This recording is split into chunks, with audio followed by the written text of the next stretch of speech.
Đầu tiên là tôm bên nhà em mua là tôm sống. Dạ. Tươi săn.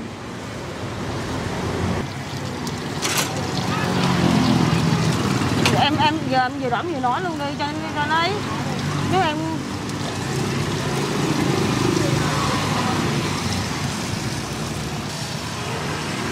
này là cái bò. Bò thì là giá trước, bột trước giá trước. Đây bò đây à. Bò này của mình là sao hả? Khỏe là chưa bán nha. Thì mọi người cũng thấy là bánh xèo ở đây thì họ bán một cái thì 5 con tôm. Bò cũng 25.000. Ồ. Bây giờ ăn gì rồi bạn? Bây giờ ăn gì ta?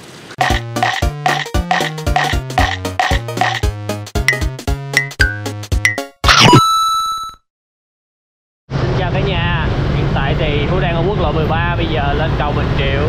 Ngày hôm nay chúng ta sẽ xuống thành phố Thủ Đức.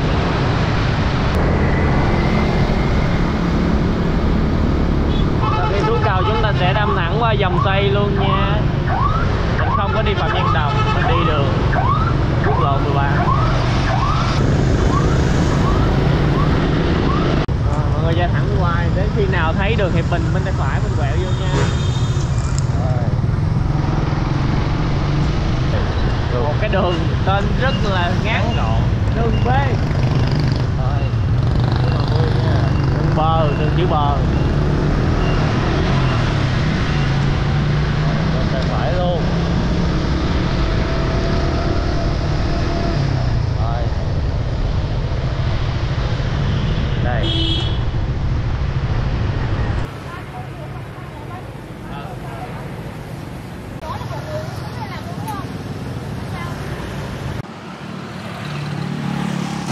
Hi, xin chào cả nhà. Gia Phú và Mèo rất vui được chào đón cô chú anh chị và tất cả các bạn đã đến với PM Food Travel. Hiện tại thì Phú đang đứng ở đường số 30, đường B, phường Hiệp Bình Chánh, thành phố Thủ Đức. Mọi người đã thấy gì không? Hôm nay chúng ta sẽ ăn món Bình Định Quy Nhơn.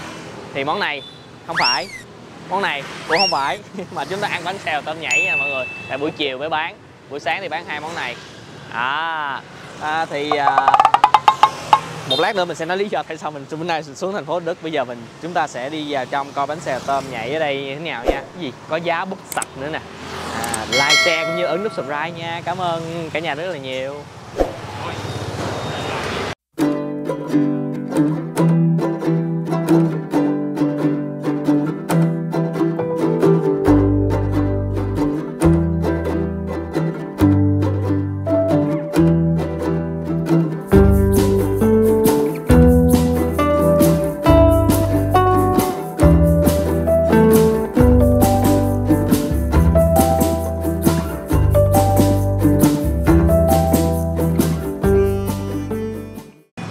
Ok chị Thảo ơi, bây giờ là coi như là nhà chị chia sẻ hết những cái nguyên liệu. Đây là các nguyên liệu đem bánh xèo đúng không ạ? Dạ đúng rồi. Mình có cái gì chị chia sẻ em nha. Từ phải qua đi. Đây qua nha. Dạ. Đầu tiên là tôm bên nhà em mua là tôm sống. Dạ. Tươi săn. Rồi bánh tráng đi, bánh tráng là Bình Định gửi vào. Bánh tráng là bánh tráng Bình Định đó. Bình Định mà. Nó có khác gì vậy? Nó khác thì nhìn nó ngon hơn bánh tráng trong này thôi, tùy khẩu vị. Sao cái bánh tráng nó bự ha? Cái này không phải nó bự nhưng mà mình phải bẻ làm đôi như nè. Đầu lá cắt ra làm đôi hả? Để không cần cắt luôn, mình chỉ còn gập lại mình bẻ cái khớp đó thôi. Vậy là được dĩa. Một dĩa được 4 bánh. 4 bánh. Cái này là 8, cái này là 8 là được 2 bánh. Đầu dĩa khoảng 4 bánh. Rồi. Rau, mình ăn với rau gì nè? Đầu tiên đó là cái này là cải bẹ xanh, xà lách, cải con, với mấy cái rau sống. Tito, thịt cá, rau thơm, ngò gai. Có ngò gai không? Không. Để cho nhìn lộn. Giá anh thấy nãy nghe nói là giá đây là giá búp. Giá múp đúng không? Búp. Giá búp. Đúng rồi. Là của Bình Định luôn. Em đặt trong này. Đặt mua trong này. là đặt người ta làm cho mình luôn á. Cái giá này nó như thế nào hả? Nó nhỏ lắm. Cũng là người ta ủ trong cái gì, trong đậu, ta ủ trong cái đậu xanh gì mà ta bỏ trong cái khăn á. Cái đầu ta ấy xứ nước lên, cái đầu ta ủ. Giá nó ngắn ngắn rồi mọi người. Đúng rồi. Đây là mình ăn nước mắm hả? Nước mắm. Chỉ có một loại này thôi đúng không? Một loại này thôi. Nước mắm. Cái này là Khóm. Tại vì khóm. có nhiều người ăn nước mắm không. Cũng có, mà có nhiều người thích pha khóm cho nó ngọt đó. Mình để riêng chứ mình không có bỏ chung vô trong cái này luôn. Bỏ chung nó bị chua. Rồi, địa hình chỗ này nó hơi phức tạp một tí xíu mọi người. Đây là chị Thảo, bạn này sẽ vừa một người vừa đổ bánh xèo, một người vừa chia sẻ. Tôm là mình bỏ lên trước hả? Bỏ lên trước không?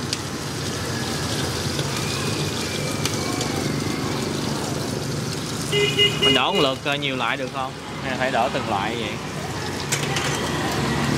Ôi trời. Dần dữ quá. Em giờ em vừa đỏm vừa nói luôn đi cho nó ấy. Nếu em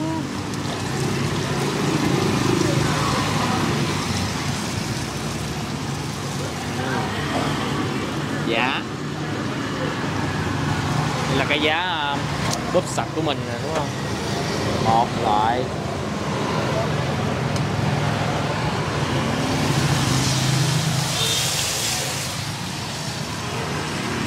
này là cái bò. Bò thì là giá trước, bột trước, giá trước. Đây bò đây à. Bò này của mình là sao hả? Em mua filet bò về em ướp sả, bột ngọt, hạt nêm, hành, tỏi, một xí đường, một xí nước tương, một xí dầu hào. Mà chủ yếu là phải sả với tỏi với hành. Mà Bình Định là có này không? Dạ có anh. Có luôn. Nêm gia vị vừa thôi là đủ rồi. Còn cái dầu này nè là em thắng từ cái mỡ xa ra. Cái này là mỡ và dầu. Cái lượng mỡ nhiều hơn dầu cho nó thơm cái bánh. Con tôm bự quá ha mọi người ơi. Cái tôm 5 con đó là bao nhiêu cái? Bao nhiêu? Cái 5 con tôm đó là bao nhiêu tiền? 25.000 một cái. 25.000. Bò cũng 25 luôn anh. Trứng? Trứng thì 15. Trứng thì 15. Trứng là một trứng thì 15 mà hai trứng thì 20.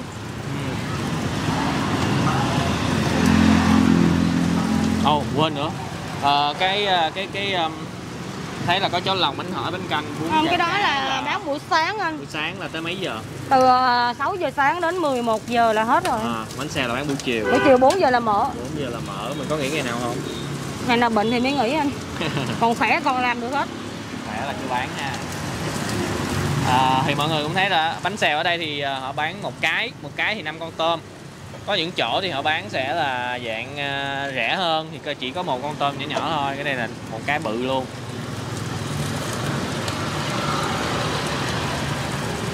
Rồi, giờ chị chia sẻ cho em cái bột này ha. Bột này là gạo nhà mua. Rồi mới là phải xay. Có mấy xay ở dưới luôn. Này em xay. Cái ở trong là hẹ hả? Không, cái trong là hành. Hành lá. Có Bình Định gì hay gì không? Không, mua trong này. Chỉ có hẹ là từ Bình Định gửi vào thôi. Hẹ đâu? Cái này là trứng nè mọi người. Rồi, một trứng là 15, hai trứng 20. Cái tôm 5 con 25.000. Bò cũng 25.000. Bây giờ ăn gì rồi bạn? Bây giờ ăn gì ta? Chắc là mỗi loại 2 cái. Bà giùm chị miếng như leo. Bà tôm, đẹp đẹp 2 trứng, 2 bò. Rồi, ra luôn. Ý đầy đủ không ta?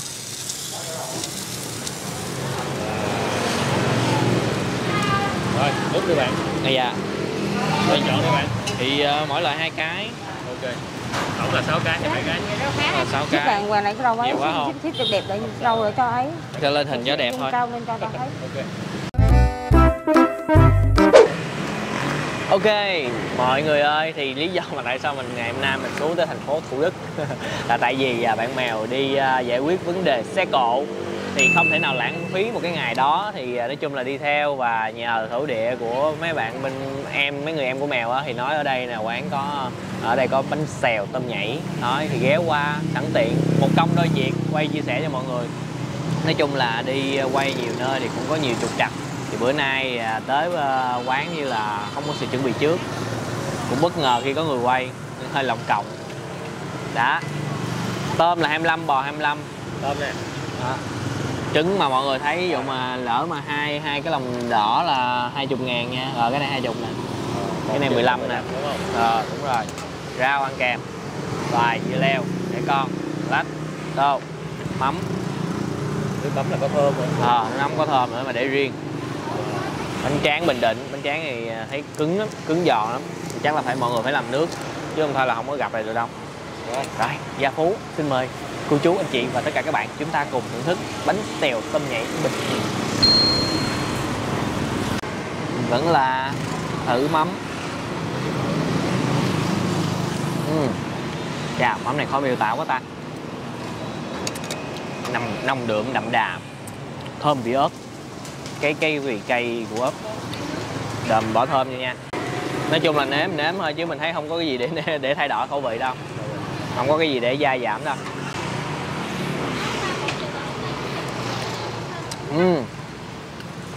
Ngon á, có thơm vô ăn đã.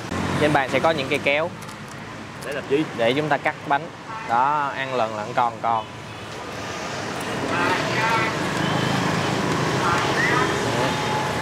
Bánh nó vỏ mỏng mà. Tôm ở đây sử dụng tôm bự, không lột vỏ đúng không? Tôm này không có lột vỏ, tôm còn sống nhỉ, đặt bò. Cắt hơi không được khéo nha mọi người.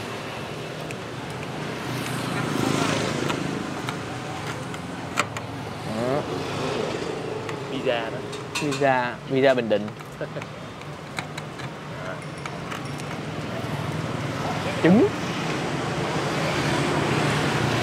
Trứng này thì cho ai không thích rồi chứ không có chay nha mọi người, tại vì trong cái dầu nó có mỡ. Cắt làm đào rồi đó. Ok. Cho bánh tráng ướt. Ai thích giòn thì mình nhúng ít. Đó, xoài, dưa leo. Mỗi lần ăn mấy món này tôi áp lực lắm. Áp lực lắm nha mọi người, tại vì cuốn không có đẹp á. Để con. Rồi thì mình gấp biểu diễn. Nhúng hơi nhiều nước, hơi bị bể bánh, không sao. Nè, hơi bị bể. Rồi, vậy đi. Có hành lá rồi.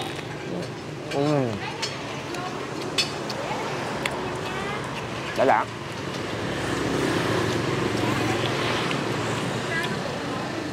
Anh cảm giác có mùi khói, cái mùi khói của con tôm nó được chiên đúng rồi.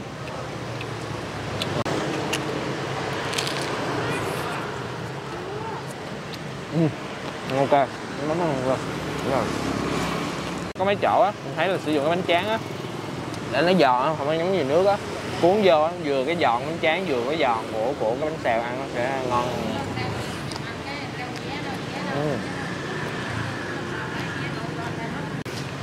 Thì này ít nước lại.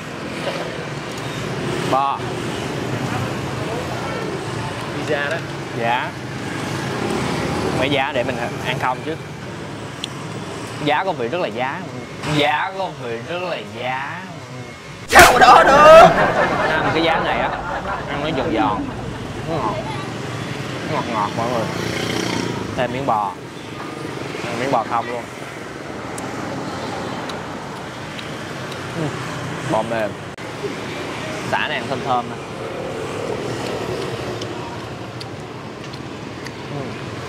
Gia vị nó không có nhiều quá, nó vừa phải. Nếu mà ai đậm thì có thể sẽ thêm thấy hơi nhạt. Ăn với mắm. Cái mùi xả thơm dịu dịu á. Ăn cái tôm mọi người cẩn thận nha mọi người ơi, coi chừng đứt lưỡi. Rồi cái bánh nó giòn á, nhai kỹ kỹ một tí xíu. Đúng nè. Áp lực thế. Áp lực. Đó. Ok ok mà. Miễn không rơi rớt có thể vô miệng được là được, đúng không? Đúng rồi, đúng rồi.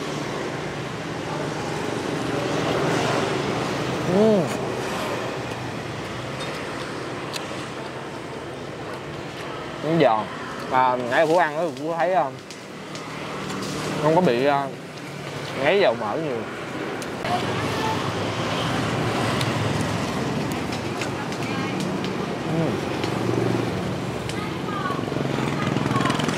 Đã.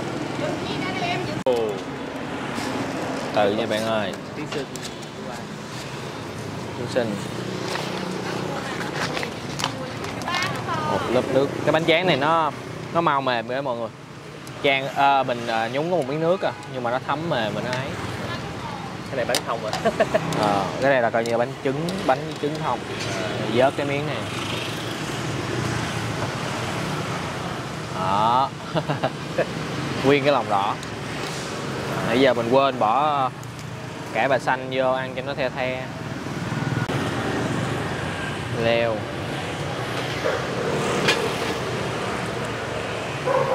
Như mình nhớ có chỗ là bán cái món này ăn với mắm nêm nữa thì phải. Nếu mà Phú nhớ không nhầm. Mắm nêm, gỏi cuốn mà. Nhưng mà ăn cái nước mắm này cũng rất là vừa phải, vừa ngon, có thơm. Thấy không? Không có đủ nước thì cái bánh nó lại bể. Thấy chưa? Gian thêm một lớp nữa. Nó bể. Bánh tráng là lạ kỳ thì. Thêm nước thì nó mềm mại vô cùng. Không có nước thì nó sẽ dễ bể. Đó.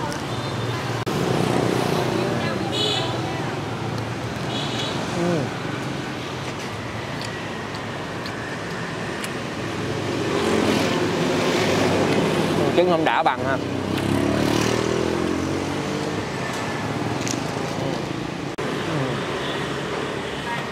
Cái bánh xèo nó rồi, vỏ mỏng á. Mỏng giòn.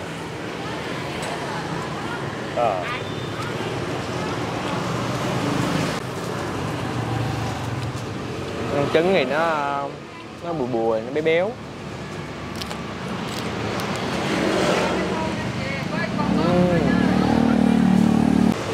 Bây giờ Phú chốt hạ nha mọi người. Mình ăn cái cuối với con tôm. Đây. Cái cuối này thì Phú sẽ ăn với rau khỏi bánh tráng nữa mọi người. Cái này như thế nào? Không biết là mọi người đã ai ăn cái bánh xèo Bình Định này chưa? Ai ăn rồi thì mình chia sẻ xem cái bánh xèo Bình Định này có khác gì so với bánh xèo mà mọi người hay ăn hay không. Mình thì hồi trước mình ăn cái loại bánh xèo mà cũng là dạng bánh xèo miền Trung thì nhưng mà cái loại tôm nhỏ. Còn cái này là con là 25.000 một cái nhưng mà chúng ta có thể ăn được 5 lần.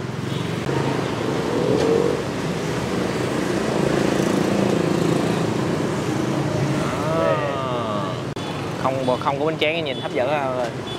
Xanh xanh. Hơi bự bự. Đây thì